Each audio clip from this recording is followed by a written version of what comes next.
ఈ జిల్లేడు చదరగూడ మండల అధ్యక్షుని ఎన్నుకోవడానికి ఇచ్చేసిన మన జిల్లేడు గ్రామ ప్రజలకు అందరికీ అదేవిధంగా మన స్టేజ్ పైన ఉన్నటువంటి మేము ఇంతమంది సైనికులు ఉన్నందుకు నేను ఈ బీసీలకు మన స్టేజ్ ఉన్న అందరికీ అదేవిధంగా జిల్లా ప్రధాన కార్యదర్శి మన సుధాకర్ అన్న గారికి అదేవిధంగా జిల్లా అధ్యక్షుడు మొన్ననే ఎన్నికైనటువంటి మన సదర్ సీనాన్న గారికి అదేవిధంగా మన నియోజకవర్గం అధ్యక్షులు మన కత్తి శేఖరప్ప గారికి జిల్లా ఉపాధ్యక్షుడు బీసీన రంగారెడ్డి జిల్లా ఉపాధ్యక్షులు మన వెంకటేశన్న గారికి అదేవిధంగా మహిళా అధ్యక్షురాలు బీసీల షాద్నగర్ మహిళా అధ్యక్షురాలు మన వరలక్ష్మక్క గారికి అదేవిధంగా మన ఫరక్నార్ మండల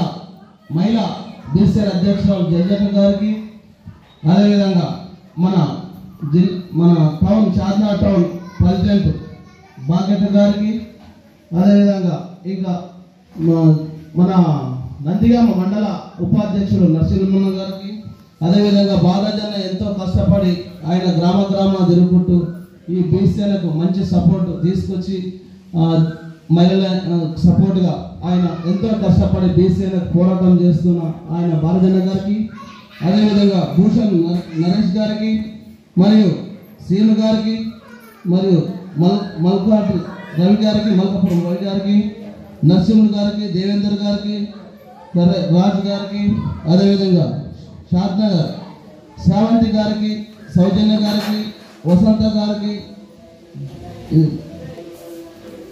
మమత గారికి బాలమణి గారికి అనురాధ గారికి సువర్ణ గారికి మంజుల్ గారికి అంజమ్మ గారికి పుష్పమ్మ గారికి లత గారికి లక్ష్మి గారికి సంతోష గారికి పుష్పలత ఈశ్వరమ్మ చంద్రశేఖర్ వీళ్ళందరికీ పేరున నమస్కారాలు జరుపుకుంటూ మనం ఈనాడు ఈ చౌదరిగూడలో మొన్న ఒక సమస్య వచ్చింది. ఏదే పోలీస్ స్టేషన్ వేరే కొందరికి తరలిస్తామని సమస్య వచ్చింది. ఆ విషయంలో పార్టీలకు అతీతంగా ఒక జేఏసీ ఏర్పాటు చేశారు.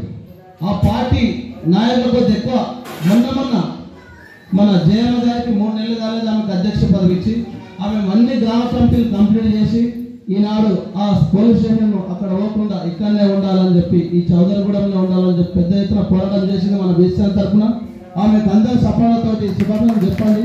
అదేవిధంగా ఈనాడు అన్ని పార్టీలు పెట్టి మన బీసీలకు పత్రికా సోదరులు ఎంతో మన సేనకు సపోర్ట్ చేసి ఆమెను మీడియాలో పేపర్లో ₹1 ఖర్చు లేకుండా పబ్లిక్ ఎంతమంది వేరే పార్టీలు వచ్చినా కానీ మన బీసీలను ఒక స్థాయికి పేపర్లు చూపించినందుకు మరీ పేపర్ సోదరులకు మరీ కృతజ్ఞతలు తెలుపుకుంటూ అదేవిధంగా పేపర్ సోదరులు ఏంటంటే వాళ్ళు మన బీసీల తర్వాత మార్చాలంటే మీడియా సోదరులే, media press media print media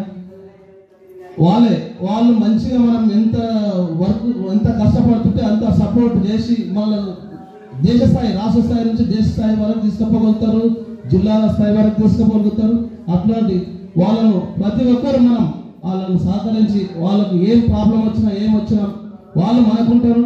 మనం వాళ్ళకింత సపోర్ట్ చేయాలి. మీరందరినీ పేరున కోరుకుంటూ అందరినీ పేపర్ సోదరులు అందరినీ గౌరవించాలని మన బీసీ నాయకులకు అందరికీ పేరున తెలియజేస్తున్నా.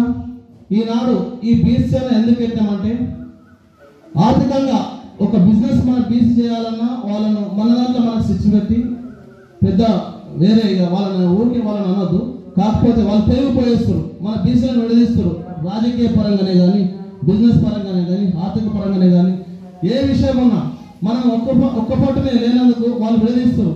అందుకని గ్రామాన తిరిగి నేను జాతీయ అధ్యక్షుడు అయినా సరే కానీ ప్రతి గ్రామాన తిరిగి నేను తిరుగుతా అని చెప్పి వీళ్ళందరూ చెప్పుకుంటూ అందరూ నేర్చుకొని ప్రతి గ్రామం ఏ చిన్న సమస్య వచ్చినా మనం పట్టించుకోవాలి. గ్రామ కమిటీగా వేస్తాం కాదు, గ్రామంలో చిన్న సమస్య వచ్చినా మనం దాన్ని పట్టించుకోవాలో వాళ్ళ ఇంట్లో ఉండి పోరాటం చేయాలి.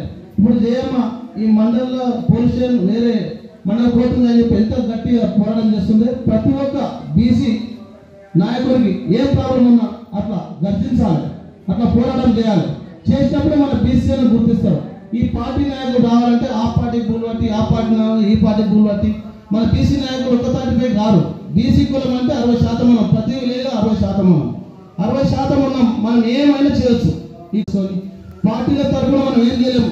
పార్టీలో ఏ పార్టీ జరిగినా బీసీలకు ఏం న్యాయం చేయలేము. వాళ్ళకు పెద్ద కులపులకు జీతాలు లేక తప్ప మన బతుకులు మారాలంటే ఏ పార్టీ జరిగినా మన బతుకులు మారాయి. బీసీలం ఒక్కటై ఈ బీసీల నీడలో జెండా కింద ప్రతి ఒక్క బీసీ నాయకుడు పోరాటం చేస్తేనే బీసీలకు రాజ్యాధికారం అయినా సరే వస్తుంది, ఆర్థికంగా సరే, ఒక కాంట్రాక్ట్ పరంగానే సరే బీసీలను గౌరవించి ఇచ్చే స్థాయి లేదు. నేను ఈ పార్టీ నుంచి పోయి ఆ పార్టీ నుంచి పోయి ఈ పార్టీ కొట్లాడుతుంటే మనం ఒక్కరేం బాగుపడుతుండొచ్చు, లీడరే బాగుపడుతుండొచ్చు, కానీ జనానికి న్యాయం జరగదు. వచ్చిన కేంద్రం బడ్జెటే కానీ రాష్ట్ర బడ్జెటే కానీ మనలో అసెంబ్లీలో సగం మంది ఉంటేనే, పార్లమెంట్లో సగం మంది ఉంటేనే మన జాతికి బడ్జెట్ పరంగా మనకు న్యాయం జరుగుతుంది అని మీరు అందరూ చెప్పుకుంటే ఏ చిన్న సమస్య వచ్చినా మనం ఒక్కపట్టు ఉంటే ఈ రాజకీయ పార్టీలే కాదు, మన ఎమ్మెల్యేనే కావాల్సిన అవసరం లేదు. మనం అందరం ఊళ్ళో ఒక్కపట్టు ఒక తాటిపైకి వస్తేనే రేపు పొద్దుగాల సగం ఎంపీలను గెలుచుకోగలుగుతాం, సగం ఎమ్మెల్యేలు గెలుచుకోగలుగుతాం. ఎందుకంటే బీసీలు ఓట్లు వేయకపోతే ఒక వార్డు మెంబర్ గిట్ట ఎవ్వరు గెలవాలి. 60% ఉన్న వాళ్ళు మనం ఓట్లు వేయకపోతే ఒక వార్డు మెంబర్ గిట్ట కాలేడు అవుతాడు. అందుకని మనం అంతా ఒక్కపాటి అయితేనే మన జాతికి మనం ఓట్లు వేసుకుంటే బీసీలో మన వాళ్ళు ఎమ్మెల్యే అవుతారు, ఎంపీ అవుతారు. జనరల్లకు వాళ్ళకు పెద్ద కులపులకు అసలు రిజర్వేషన్ లేదు. వాళ్ళు ఆడేటప్పుడు పటేల్ రా దొరరా అని మనల్ని పోయి వాళ్ళకి ఓట్లు వేస్తారు. వాళ్ళకి 4%, 5% ఓట్లు, మన 60% ఓట్లు. ఈ 60% ఓట్లు ఏం చేస్తారంటే మనం అక్కడ విడిపోయి వాళ్ళకి ఓట్లు వేసి వాళ్ళని గెలిపించుకుంటాం. అందుకని మనం ఏం కోల్పోతున్నాం, మనం ఏం నష్టపోతున్నాం, రాజకీయంగా ఏం నష్టపోతున్నాం, మన బాధలు ఏంటివి మన వినాలంటే అసెంబ్లీలో సగం మంది మన ఎమ్మెల్యేలు ఉండాలి. ఎమ్మెల్యేలు ఉంటే గ్రామ స్థాయి నుంచి బీసీలు మారితేనే మనకు రాజ్యాధికారం వస్తుంది, మనం అనుకున్న పనులు మనకు దక్కుతాయి. ఉద్యోగ పరంగానే కానీ, ఆర్థిక పరంగానే కానీ, రాజకీయ పరంగానే కానీ మనం సాధించుకోగలుగుతామని చెప్పి మీ అందరూ పేరున కోరుకుంటూ గ్రామ స్థాయి నుంచి ఒక్కపట్టు అవుతామని చెప్పి గ్రామ అధ్యక్షులకు మరీ చెప్పుకుంటూ సెలవు తీసుకుంటాం. మేము ప్రతి ఊరిలో కమిటీలు వేసుకుంటూ అన్ని గ్రామాలకు తిరుగుతూ అన్ని గ్రామాల కమిటీలు వేస్తూ మరి అందరినీ ఒక తాటిపైకి తెచ్చి మరి బీసీ సేవను ముందుకు తీసుకుపోవడానికి మరి మేము కృషి చేస్తామని తెలియజేస్తాం.